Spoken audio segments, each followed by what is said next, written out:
The other day, I was talking to one of my friends who shared the story about the work that he does, and it's from this luxury interior design company. And they had a situation where they had too many requests in the same time. They had to make decision on who to prioritize first, and they were encountering two types of customers. One was very demanding, entitled, pounding the table. I want this work to be done right now. I want it to be perfect. I don't care about anything else. I don't care what you have going on.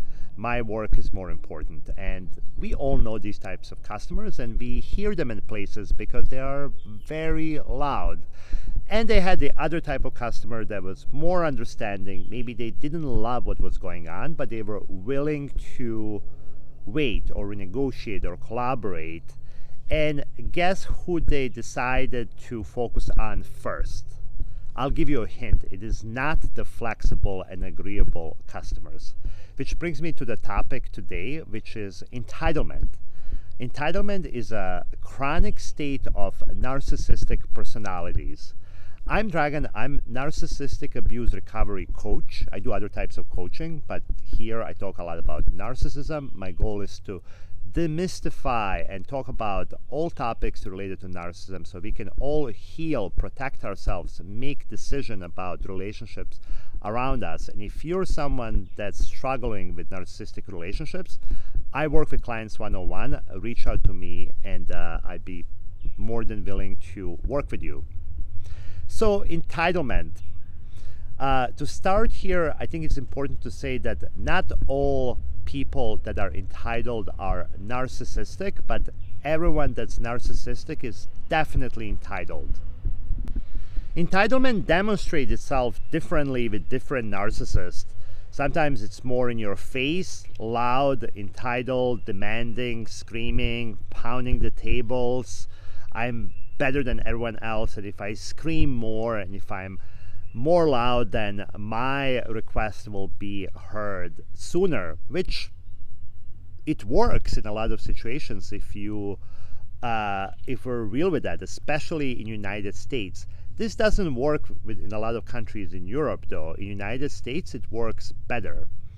And then there is I'm a biggest victim type of entitlement. The world owns me something. I'm special and I should have been somewhere else, but I'm not, and it's everyone else's fault, and I'm special. It's not because I maybe didn't do what I needed to do there. It's just that the world owns me something and did me wrong there. So it's that like victimhood type of entitlement. I also find narcissistic entitlement showing up in these everyday, daily grind, mundane type of things. They don't feel like they should be, doing house chores, throwing out trash, doing the dishes, especially if they can guilt their partner to do that, to do more work, and they'll sit back and, talk about how that's not for them. Like they're better than that. Or they don't need to fill out all these applications that other people are doing, or they don't need to wait in any lines. They're just better than that. This brings up a question of why are narcissists entitled? Why is this so important? Well, I think it plays into creating that image that they have to believe that they are better than other people. It creates the image that they are great, they are more special, more extraordinary than everyone else, and kind of creating that external image as a deflection from looking at inside and looking at inwards where they are hiding their shame and their inadequacy, which gets turned on whenever that image is not validated, which for a lot of people going through the life, that can happen at any moment. Just deal with any customer service and that triggering situation that could be triggering for everyone. It's really triggering for narcissistic personalities because it kind of validates this reality that they are human like everyone else. And then in addition to entitlement, narcissists lack empathy to like actually understand how their demands will affect someone else. They simply just don't care.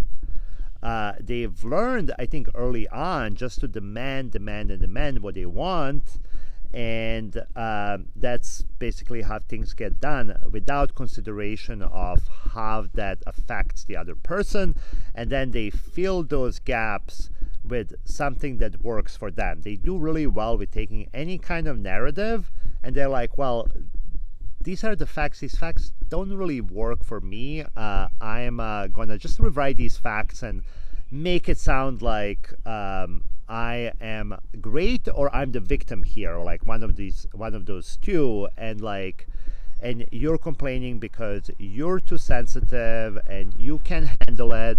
And this allows them to go through any situation that is very, very stressful and chaotic for other people, and just came out as like, well, I wash myself out of any responsibility. It's never my fault. If you don't like something, it's your fault, not my fault. And they kind of go through life like that. That's why you'll find entitlement as chronic with narcissistic personalities.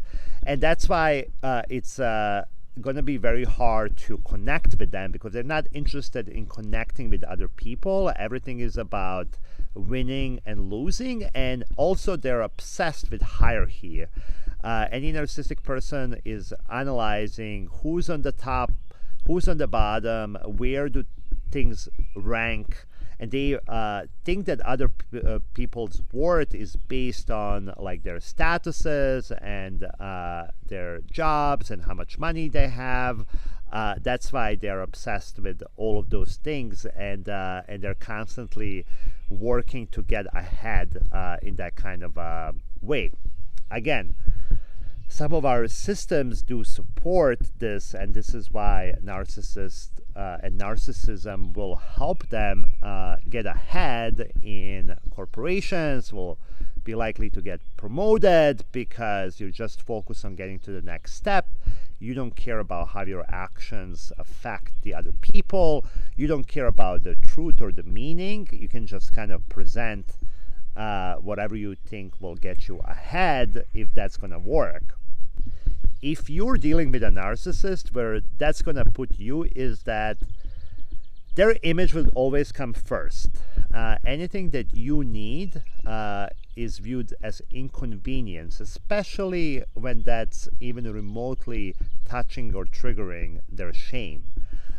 They're not interested in connecting with you. They're always going to be interested in winning. They're interested to see how are you a supply to them, what can they get out of you, and that's basically at the core of these personalities. And then it gets, I think, tricky for people that are dealing with covert narcissists, where this is not so in your face, where this is expressed to, I'm a biggest victim, and everything that's happening is not fair. The world really owns me something, and my pain is always bigger than your pains, and your needs always come last because I'm in much bigger pain, and I'm dealing with more serious situations than you will ever deal with. So there's never time for you. So either way, you will find that you're never going to be in a two-way equal or reciprocal relationships with a narcissist. Let me know what some of your examples of dealing with entitled situations with narcissists are. And if you enjoyed this video, please hit like, share, subscribe. That really helps me to create this additional content. I hope you enjoyed this, and I will talk to you soon.